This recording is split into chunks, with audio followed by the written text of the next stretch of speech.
কুমড়ো চিংড়ি ভাপা। এই রান্নাটা করতে সময় একটু লাগবে, কিন্তু পরিশ্রম একেবারেই জিরো। কুমড়োগুলো এইভাবে কেটে নিয়েছি।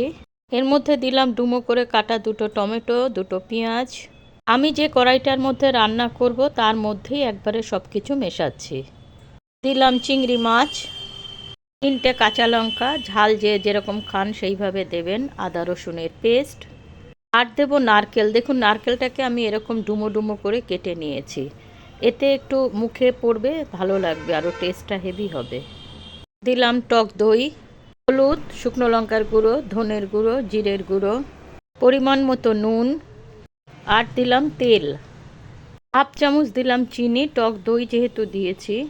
এবার 5 মিনিট হাই ফ্লেমে রেখে দেবো, তারপর স্লো ফ্লেম করে আরও 25 মিনিট রাখবো।